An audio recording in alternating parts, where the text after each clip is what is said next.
suck, squeeze, bang, fart or something. Suck, squeeze, bang, blow. Sounds like a good night out in Vietnam, but the old girl.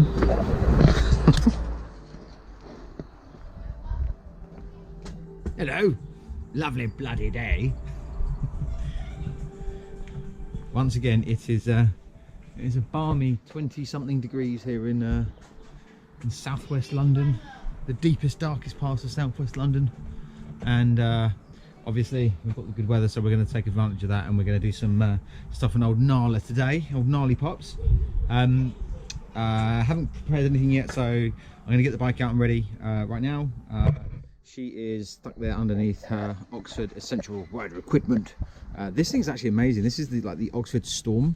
It's a bad boy here, and they put up with any kind of weather, and it's felt on the inside, so it keeps everything nice and snug and warm. For people that need to keep their machines outside, these things are absolutely amazing. There we go. We want to start getting the throttle bodies off, ignition system, all that good stuff. This lovely little thing here, which I've been avoiding like the bloody plague. I'm getting a little bit suspicious about the forks, but I've got some news on the forks, which is pretty handy. All the bodywork's off, braking system is off. I'm not going to start taking off all the ABS stuff until I can get a bit deeper into the bike. Happy days, lovely jubbly. There are no brakes on the bike now, which is hilarious because you keep forgetting, or I keep forgetting, that there's no brakes. So every time I push it forward, I almost went into that pile of bricks over there. Well, I did go into that pile of bricks over there, because she's still quite a heavy old girl. Well, she hasn't got her clothes on. She's done a bit of a striptease for the lads. Lads. She's still heavy. She's fatty. Anyway, so these bits and pieces here link up straight to these spark plugs, which is giving it all of its sparky stuff to make it go bang bang, go go, fast. You might have noticed this lockdown's getting the better of me. I'm becoming a bit mad, a bit mental.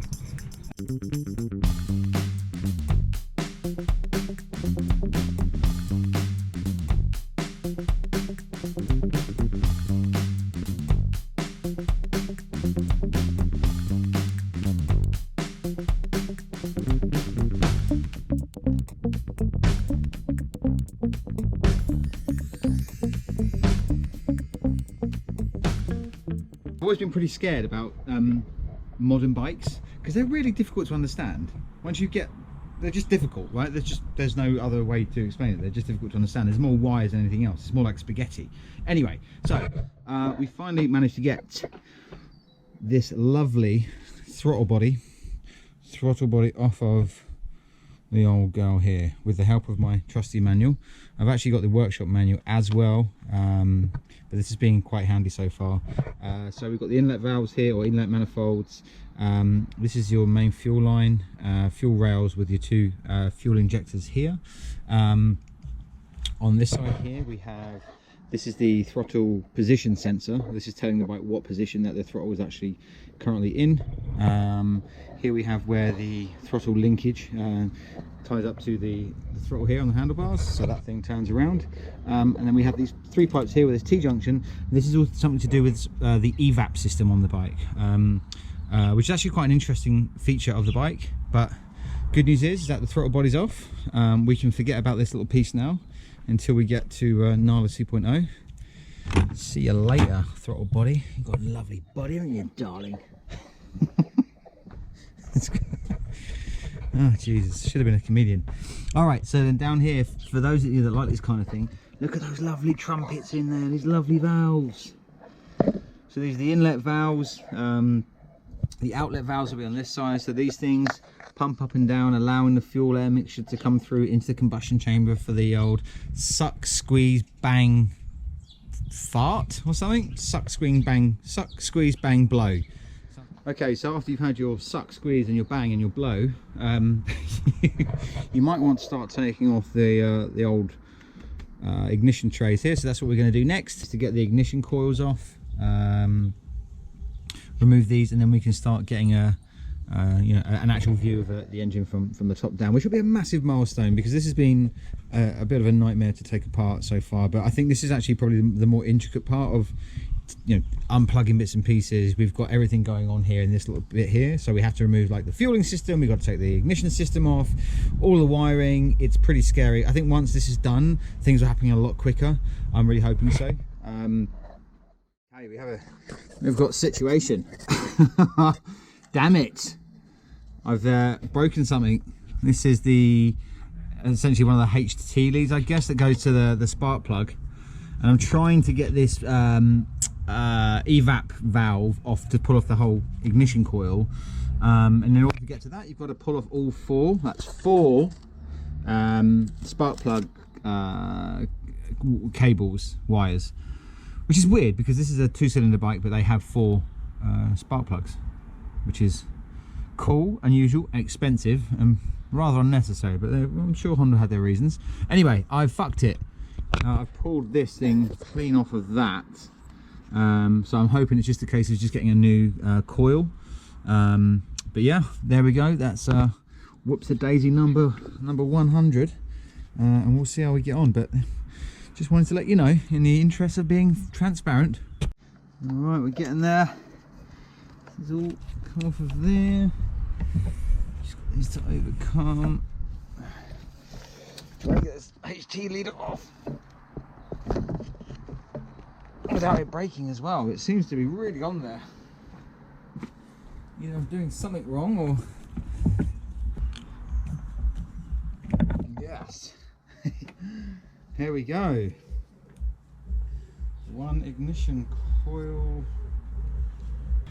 Happily, we've got off the fuel system, or the throttle bodies, and we have finally the ignition coil system off, which, although it looks like a small item, this is a fairly well baked in there bit of kit. I have broken something, annoyingly. This should look like that. Big dick, little dick. It's got a dick like a bookie's pencil, mate. We've now got as well access, and we can take a look at the engine here, or the head, sorry.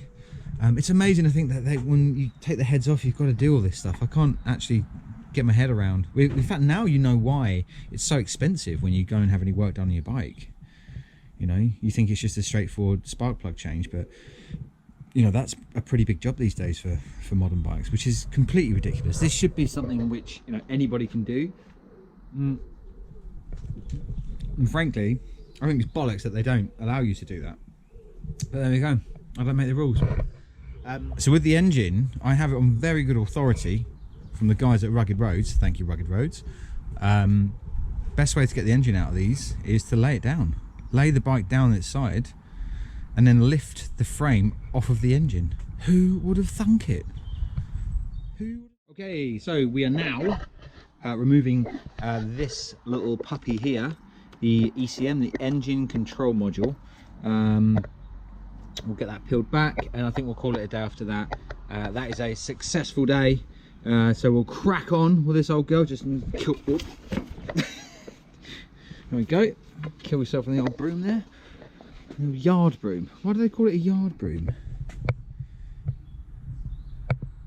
Is it a yard long? Ah, no, it's for sweeping the yard. Garden, builder's yard. We don't have, whatever. Anyway.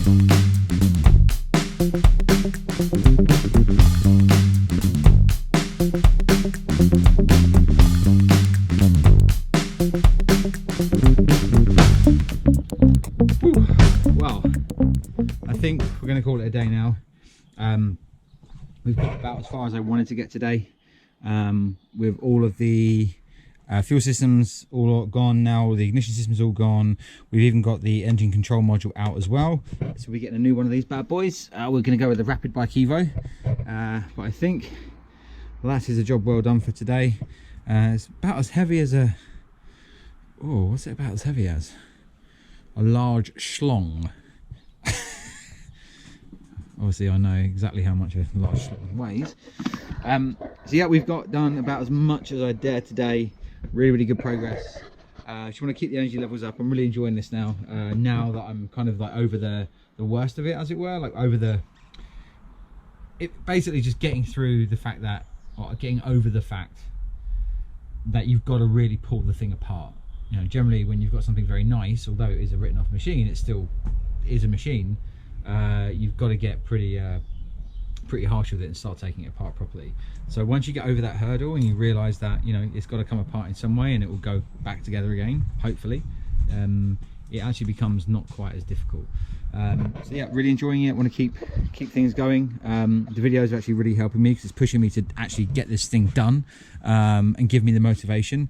So thanks very much for sticking with me with the videos so far. I'm definitely on a learning curve with everything from talking to a camera and doing this, and even editing a video, which is not the least time consuming thing in the world, but it's a lot of fun. Try it. Anyway, old boy, it's been an absolute delight speaking with you. Little spark plug there.